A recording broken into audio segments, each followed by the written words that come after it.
Good afternoon and welcome to CVM Live, the noon edition on CVM Television, online at cvmtv.com. And remember, you can download our CVM TV Smart app from the Google Play Store and the App Store.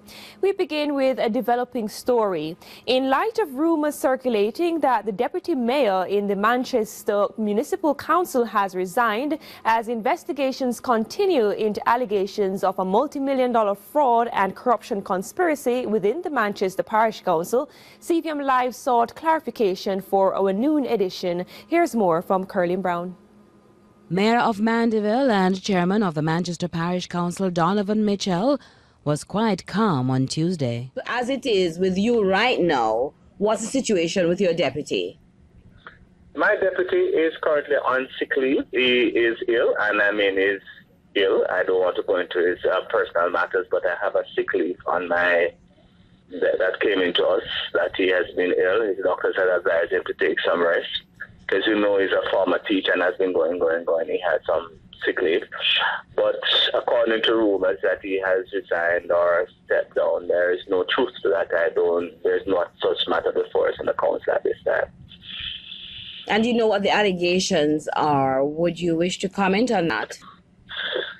Well, there are some investigations going on now by our external auditors, and I'm awaiting an investigation from them. There are rumors, some are, mischievous, but I'm awaiting the outcome of whatever it is that is being investigated so that the public will know if there's anything, and I'm sure she'll be one of the first persons to know. Thank you, Mr. Mitchell. Now, I know you have a meeting on Thursday. What's your headline?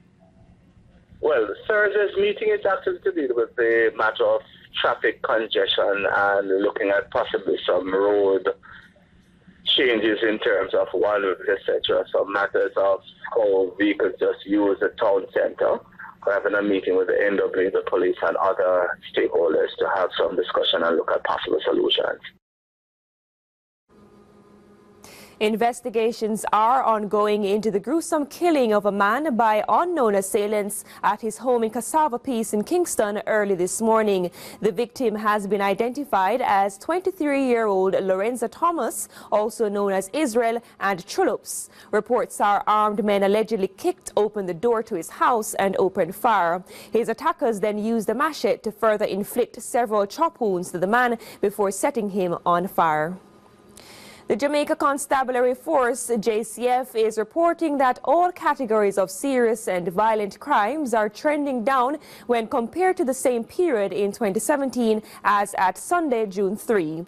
Data from the Statistics and Information Management Unit show that there is an overall 9.6% reduction in serious and violent crimes, while there has been a 5% reduction in accusatory crimes over the period under review. Murder is down by 16 or 2.6% less than the corresponding period last year, while 14 less shootings occurred, a reduction of 2.7%, 57 or 24.8% less cases of rape were reported, and aggravated assault down by 32.8%.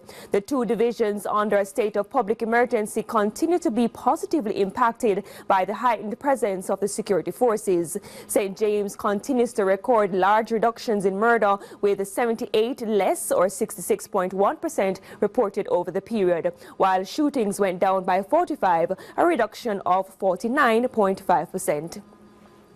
Statistics from the Road Safety Unit reveals that as of June 4, 147 persons were killed from 125 fatal crashes. Of that group, 30 were motorcyclists, 11 pedal cyclists, 28 were drivers of private motor vehicles, and 31 were pedestrians. The director of the Road Safety Unit continues to appeal to road users to take road safety more seriously by paying close attention to road signs and markings. 22% of road users killed were from St. Catherine. Just this morning, there was a collision along the Port Henderson Main Road. However, when CVM Live checked, we were told there were no major injuries. Today, World Environment Day is being observed under the theme Beat Plastic Pollution. So that questions today, what are you doing to help? And do you think it's necessary to even consider helping? Well, Senator Matthew Samuda tweeted earlier this morning, this relationship isn't working, so I'm breaking up with single-use plastic. Break up with single-use plastic, a better Jamaica, a better world. And meanwhile, with Jamaica being rated as the third most exposed to multiple hazards by the World Bank, Director General of the Office of Disaster Preparedness and Emergency Management, ODPEM, is calling for more to be done regarding the country's disaster risk management. CVM's Khadija Thomas tells us more of this timely fact days into the 2018 hurricane season. Just 4 days into the hurricane season, and ODPEM's Director General Major Clive Davis says 87.7% of the population is at risk from 3 or more hazards. He says we have to take steps to ensure that our response and recovery is on target. Between 2000 and 2017, the country was impacted by some 15 or so hydrometeorological events. It cost us 128 billion Jamaican dollars in losses. Speaking at a panel discussion at the Private Sector Organization of Jamaica, Major Davis notes that Jamaica has a disaster risk management network, but it requires the participation of all the relevant stakeholders to be more effective. Every parish must have a disaster risk management committee that must meet, take care of mitigation, take care of preparation, take care of response, and take care of recovery. It is when those systems are overwhelmed that the coordinating body called the ODPEM comes into play. The Director General adds that for this Atlantic hurricane season, which runs from June 1 through November 30, there could be 1 to 4 major hurricanes. Ladies and gentlemen, we are not even looking at that data. What we know is that we're in the hurricane season, and we know that it takes an afternoon of rain to adversely impact us. We don't have to wait for a tropical storm. We don't have to wait for a hurricane.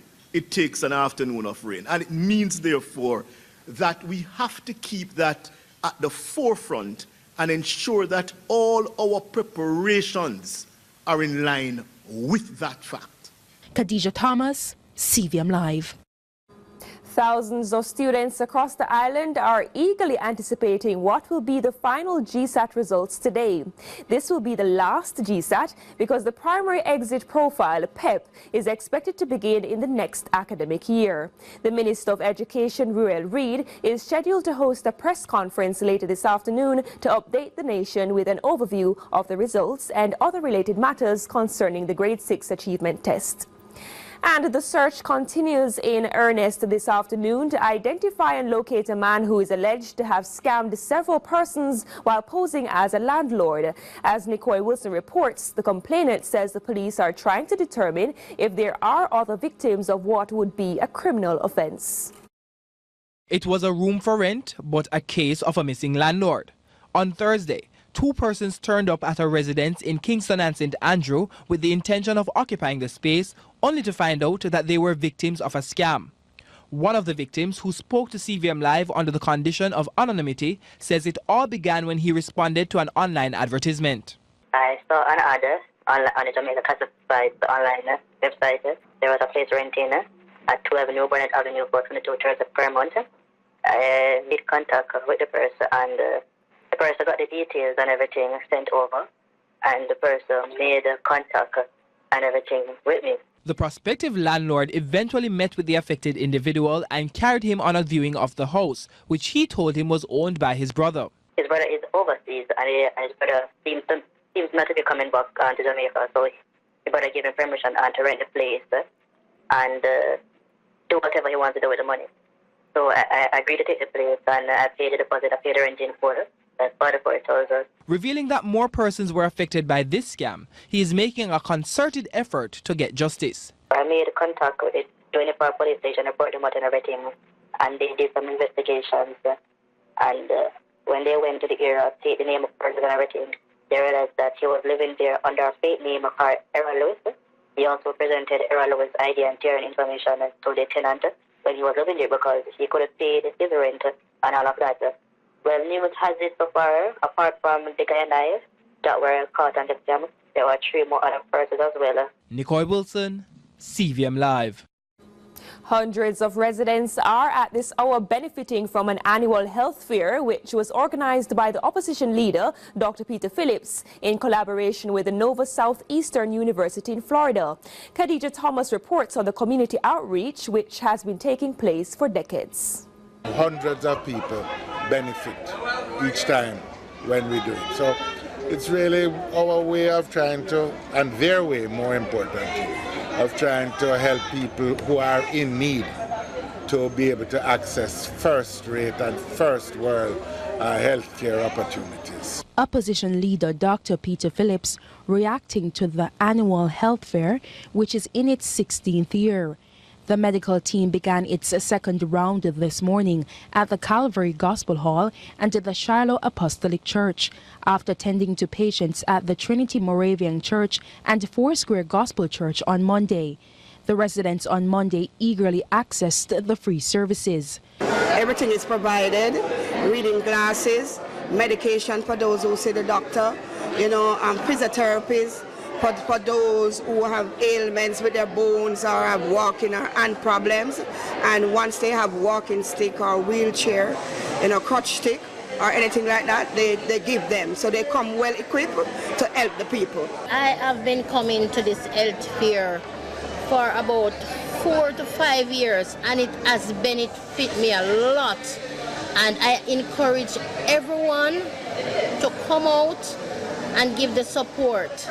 Head of the dental department at the Nova Southeastern University is Dr. Rashandia Gaines. We provide services for patients as far as extractions, fillings, and cleanings. And we see people of all ages, from as young as 1 to 100 if they need the services. Khadija Thomas, CVM Live. On the international scene, as was mentioned earlier, it's World Environment Day. The observance of this day dates back to 1972 when the first United Nations Environment Conference took place in Stockholm. The aim is to get people to take action to protect our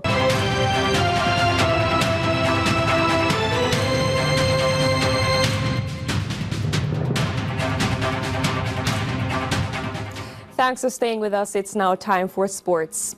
Jamaica will play Guyana in the feature game of a triple header as the Women's Regional T20 tournament bowls off on Saturday at Sabina Park. The first game will see Barbados facing the Leewoods, followed by Trinidad and Tobago going up against the Windwards. Courtney Francis is CEO of the Jamaica Cricket Association, and he's expecting great things this year.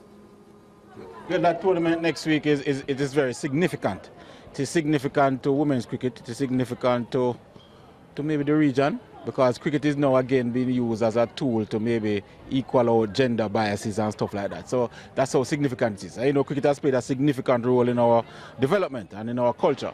So come next week, the regional tournament will be a T20 tournament and also a 50 overs tournament.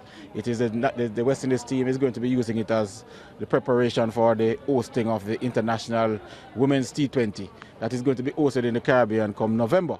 So the West Indies team will be selected from this tournament. So it plays another role in assisting the West Indies selectors to ensure that they have the best team for that tournament. That tournament is going to be in November and it's going to be playing down by I think it is in Guyana, Antigua and St. Kitts. So it is very significant for us. We are putting out all the stops to ensure that the facilities are at the best and so players can be very comfortable. So we have a level playing field, so the best afforded facilities and services are present for them to execute. Meanwhile, the Jamaican selectors have named a very experienced 14-member squad for the regional women's T20 and 50 overs competition. The team will be captained by Stephanie Taylor. The squad is completed by Natasha McLean, Vanessa Watts, Roshana Uttar, Carla Cohen, Priscilla Wilson, Jerona Walcott, Chanel Henry, Jodian Morgan, Tamika Sanford, Rashada Williams, Alicia Bukal, and Nisha Ann Waysome. Cleon Smith will be head coach, while manager is Brown Plummer. Francis says the top teams in the Caribbean are expected to fight for the crown. The 6 top regional teams will be participating, so therefore there's an average of about 120 players will be on display, and so therefore it create that opportunity now to create that environment for women's cricket. And you know, women's cricket is not as significant as it is in the region, so this is an opportunity now for us to showcase that talent and for the women to give a good account of themselves to ensure that they can break down some of the gender barriers so that they can become on par or set a pathway for them now to have a plan so that they can reach where the men are within short order. Garfield Gordon registered 2 wins in as many days, winning the True Juice cross-country 5K in Bog Walk on Sunday. Gordon, who just 12 hours earlier secured the Guardian Life Keep It Alive 5K in Mobay, dominated from start to finish and came home in 17 minutes 25 seconds, beating Ryan Chambers into second in 17:55 with Henry Thomas third in 18 minutes and 4 seconds. My plan was to go out there and stay with the pack for the first 3K, and then I make my move because my foot was a bit heavy from last night run. And regarding, how was the condition? Well, I'm in a great condition. I have been doing a lot of training over the couple of months. I have to say thanks to my coach, Maurice Wilson, for getting me ready. The women's title went to St. Andrew High School star Laurie Sharp, who was given a stern challenge by Elizabeth Mondon before winning in 21:53. Mondon was second in 21:59, and third went to Shanice Gordon, who also made her way up from Mobay the morning of the race following her victory in the Guardian Life event. Compared to last time, it was a tad bit more difficult due to the rain, and it made the course a little bit more slippery. But as I said, due to the past experience, the familiarity that I would have allowed me to go into the race knowing what to expect. Former Excelsior Manning Cup football captain Alan Ali Cole, who died last year, will be honored with the staging of a tournament named in his honor. Cole is the son of former Jamaica football superstar Alan Skill Cole. The event, to be hosted at Cole's alma mater Excelsior High on July 13 and 14, is set to feature Zone A schools Excelsior, Camperdown High, Kingston High and Dunoon Technical. Zone B features Holy Trinity High, Pepin High, Clancarthy High and Vauxhall High. A member of the organizing committee, Amar Stanley, gives the rationale behind the selection of the teams. You must ask why these teams are East Kingston based, and when we decided to do this tournament, we look at the teams that we thought had a less of a program compared to the big name schools like the Georges and the KC and the JC. So we set out and inviting these teams to participate in the first competition, Ali Gold Cup. I really think it's going to be an interesting tournament based on the format. Let me just explain a little bit to the format. 14 per group. It's 2 days, Friday the 13th and Saturday the 14th. We'll have 8 prelim games on Friday, semi-finals on Saturday, and the finals also Saturday later on in the evening. Meanwhile, Simone Forbes of sponsors KLAS says she expects a quality tournament and hopes her alma mater, Excelsior High, can keep the trophy at Mountain View Avenue. Because it's for someone who, as Mr. Bromfield said, who is worth everything and more. And so we at KLS are happy to be a part of this tournament, me in particular, because of my connection to the school, and I'm really looking forward to a tournament that I think is going to be very exciting, and I can't wait to see you gentlemen in action. And of course, whichever, is there a trophy? Yes. I expect it to stay here. 2 European powerhouses that will not be playing at this year's World Cup